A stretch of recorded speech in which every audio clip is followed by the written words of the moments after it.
Okay, so here we go, one more video. This time, CORRODE.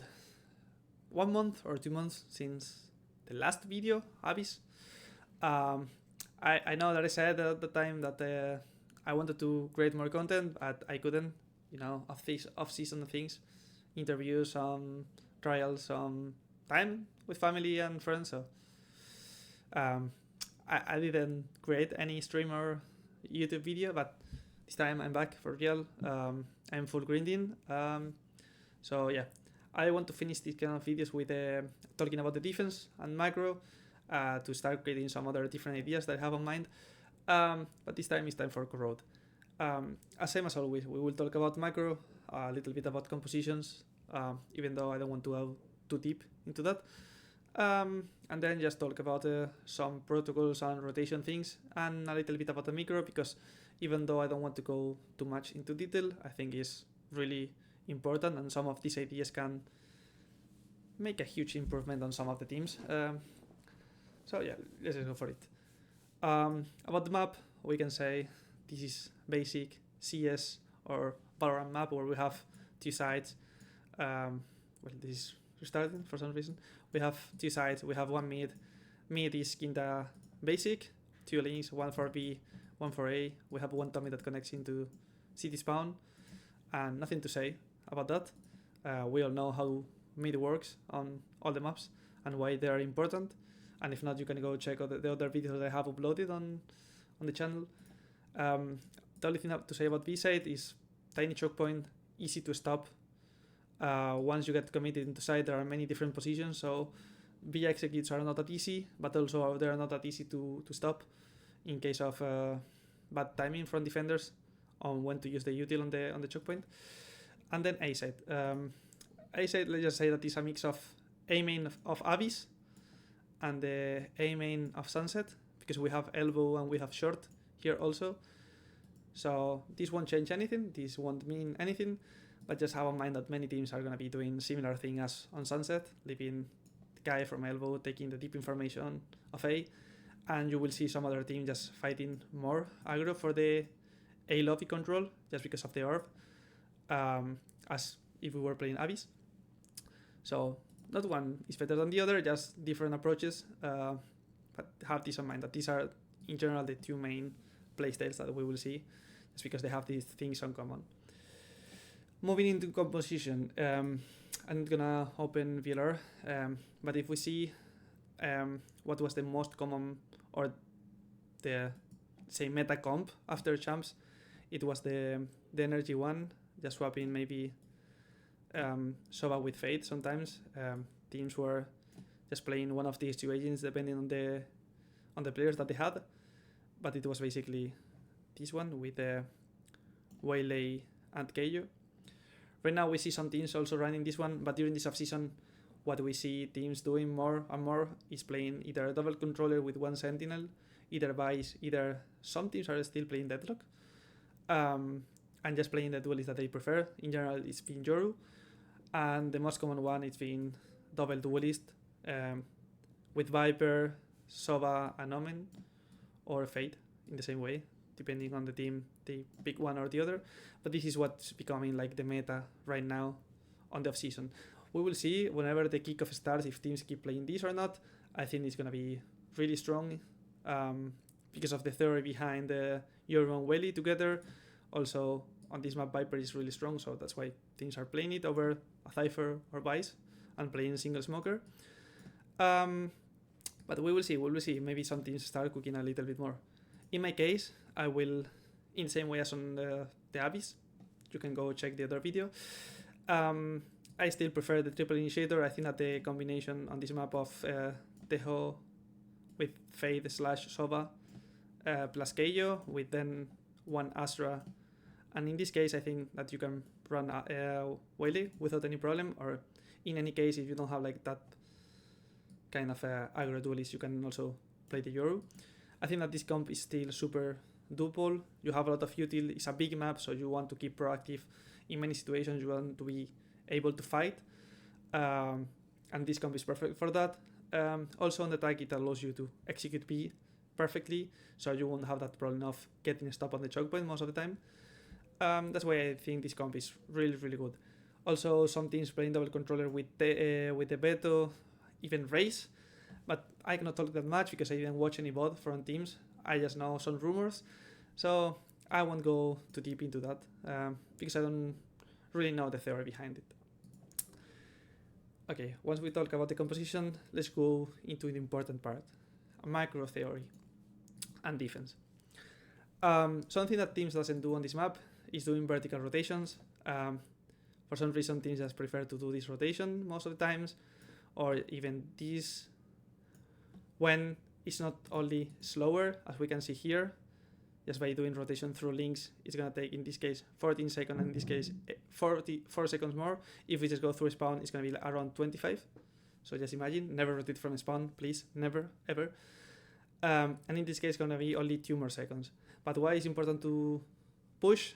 Just because you're clearing the lurker, you're creating the chance to go for a fast flank in case that they're executing the other side, and also it will help you to crunch mid in any case that the other team are doing just a mid take or doing a split.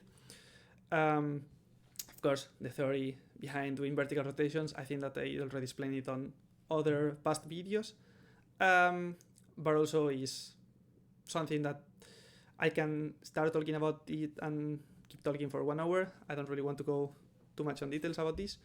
But I guess that everyone can get why it's important to do vertical rotations. Just try to implement it way more on your teams, especially whenever you just play proactive toward the main, more than just rotating through mid, and always being scared of a possible lurker.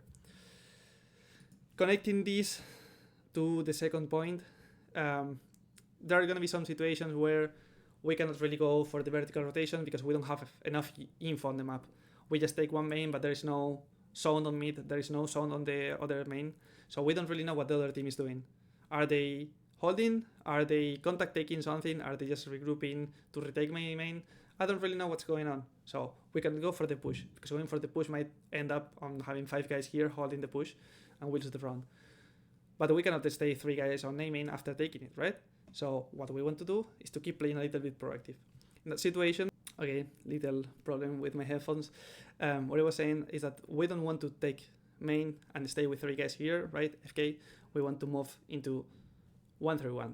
Why? Because we want to keep having some map control. We cannot stay FK because the rotation from here to here is going to be super slow otherwise. So the best way is to just move into this. What will give us, what I put here, horizontal rotations from spawn are going to be late. Vertical rotation with lack of information. But if we move into 1-3-1, we will have the main information deep and we'll have fast rotation coming from mid. Also the possibility always to go and say, okay, we have mid, we have the main, they're hitting A, so the B player can push and we can go for either fast flank as 4, as 3, as 2, as 1, or we can just try to flood. That's the possibility that creates to us moving into 1-3-1 in mid round. So just implementing these 2 things will make your rotations more solid than most of the teams. Not because you will be in a different step, just because teams for some reason are not being consistent on this. Then the next step after doing this is how I want to adapt on site depending on the rotation that I have. Well, when we move into A, we need to have something in mind. A site is really big, we can do whatever we want, but we cannot cover all in mid-run. Unless we're early tempo, where we still have this control, we have all arena. Let's say that I'm gonna call arena this space. Unless we have all this space and we are smoking here so we can rotate and we can fight for the choke point, there's gonna be some times where the teams are already hitting you and you have the rotation coming in, but you don't know what you want to fight. How many times did you saw some teams that are having one guy that is fighting solo elbow, the other guy is rotating from here, and the second guy coming is coming from link, and he's just crossing the smoke, he's having a 1v1, he's having a 1v1, and this guy is not doing anything. Many times, especially during off-season where teams have, let's say, bad synergy because they don't have that much time working together. So to avoid this, this is some rules that we implement on PPL, or we try to implement it in early stages of the map, that are basically, depending on where your first rotation is coming, you will do this or you will do this one. In case your first rotation is coming from mid, when is this gonna happen? If you have Yoru that is leaving the TP, if you're playing operator on top mid that is holding passive and just need to have fast rotation, the operator is not gonna do this, right? He will just move from city. In that case, you just want to concede short and you just want to bunker backside and elbow. Why? Having bunker and elbow means that whoever wants to play a post plan, the only space that they will have is link, side, and main. From main, they cannot really cover the plant. From short, if you just retake the side and you retake elbow, he cannot really go for the fight. We have also the chance of crunching them at whatever timing. The two other guys, we will have 3 guys around this space. The other 2 guys can come here through short and we can crunch them. And yeah, basically we're not giving them any space. They can have the plant, but they won't have any space for the post plant. And with that, we're connecting all our rotations, so no one is going to be taking a potential 1v1. What happens if our rotation is coming from mid? Because we're playing like a committed 1-3-1, where we are starting taking bottom mid, or we don't have Yoru or Neon, and we just do this rotation. We will just want to float the side. So what we should be doing in this situation is that the A player should be just delaying the elbow hit. We want him to use all his util to just delay this hit, to make time, and to try to go back in a safe way. So he cannot die here. He's not taking the 1v1, he's just delaying them. Why? Because we want to put potentially this smoke or wall or some util that blocks the vision here. Doesn't matter with this. If it's smoke, good. If it's even sage wall, because we're playing sage and we want to use it here, it's also good. Just basically block the attackers to go through short. So we want to float and we want to play for side. So we will be staying with side control, backside control, and also short. In the same way as we said before, with that we're not denying them, we're not allowing them to execute the side. Here, if we leave city, they have a chance of taking elbow, taking city, and planting for city. But in the same way as we said before, it's going to be super easy for us to just go for this movement, insta-flank them, and let's say delay or damage the plant, and they won't have any space for the post plant. They will have only elbow, which is super easy to retake, and they will have city, where they cannot really play hard with 3 guys here for the post plant, because we will be smoking and we will be fighting them. Until this point, I think this is pretty basic about A. The key is not to have this theory, is to be on point during the round to do these things and to be consistent on it. If you're able to be consistent with your team, you will just win more rounds, or at least be in better situations to win the rounds. And the last situation is around B. There are not many examples about B, because normally you don't want to have 3 guys around B at any moment, because normally you're going to have 2 guys and the last guy is going to be on top mid, taking mid, because stopping BC execute are not that difficult, because what we said before, you can just put some molly, pull, knife or whatever, and you're stopping them because they have to cross a tiny choke point. But in case that we want to play with 3 guys, or we know that they're gonna hit because we stopped them and now we want to float the side, we don't want to give them the free execute. What we need to do is that our strongholder moves into elbow and the other 2 guys can move into backside. What's the reason? If he stays on side and these 2 guys move into here, we have only 2 angles that are this one and this one for 3 guys. So that means that 2 guys are gonna be picking the same thing, or 1 guy is not going to be picking. At the moment that 2 guys are picking like here, they have more chances of getting blocked, of getting tagged by some util, by flash, stun, omen blind, or whatever thing, or even anti-float molly.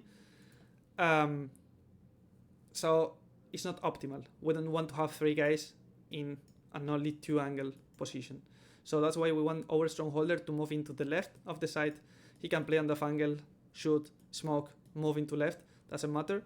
But the idea is that he's never gonna regroup with the teammates. He's always gonna stay with elbow control and play from here. So we will have the chance to have this, and this fight. Way more difficult for them to shoot, way more difficult for them to predict where we're gonna be playing or who's gonna be the first one taking the contact or putting util or picking or whatever. And yeah, and giving more space for our teammates. And in any case that they are able to push these guys back after getting kills or whatever, it's gonna be the same as we said before. They won't be able to take this free space for the post plant because our teammate, the strongholder, is gonna be holding their push, ready for it, and he will probably get some kills. Or if he doesn't get kills, he will at least delay them. So our flood and the light rotation coming from the flank, if we can, always vertical rotation, they will be on point. So we can literally crunch them. That's everything about macro theory. Now let's talk a little bit about micro, super fast, because I think these are two important details, and are basically, okay, we had the read, or maybe we don't, but we're moving into 3 guy situation on A side, how we want to play it, and it's super basic. We never want to have 3 guys together doing the same thing, right? On A, if we have 3 guys and we leave mid, they can be doing a split or they can be doing execute. We never know what they're gonna do, because if we're moving into 3 guys, at least we're doing 1-1-3, we won't have information about mid. So there is always a possibility that they're splitting A. To avoid having a bad setup and losing the run just because of that, we want to follow one of these 2 ideas. Either playing 2-1 setup, or we will play the 1-1 plus support setup. These are the perfect example. 2-1 setup means that 2 guys are going to be playing together, focusing on the same thing, pushing main, doing totem, doing whatever, but they're going to be both fighting for the same thing. A little bit commit. They want to be the active part of our setup, and then the solo guy is going to be the weak side. He's going to be holding the other link. If these 2 guys are playing for main, he's going to be holding the link, and the same in the opposite way. If these 2 guys are going to be fighting for short, he's going to be playing a little bit more passive, holding from a safe position, where he can get maybe a kill, but his idea is to not die. He just needs to make time and give information to the other 2 teammates, just to avoid having a gap here. If we play 1-1 setup, what means we have 2 guys that are going to be taking the contact. One is going to be taking the contact of main, the other guy is going to be taking the contact of elbow, the third guy is going to be ready to support. In that case, I put just a guy that is going to be ready to swing for both picks, but it can be also a breach that is going to be on side FK with the stun in hand, so at whenever contact he's going to be stunning. It can be Omen with the blind, it can be KO with a flash, it can be Killjoy, well not Killjoy, but maybe Sage with wall, ready to wall whenever we see someone. It can be many things. The idea is that this guy is not going to do any play. He's just going to be ready to support his teammate whenever he gets the contact. Simple as that. If we just have these concepts of having clear rotations for when we're late, and we have this concept for whenever we're early, and we decide to leave mid and we just want to gamble having 3 guys around A, we will be winning many rounds because we will know how to play on sides.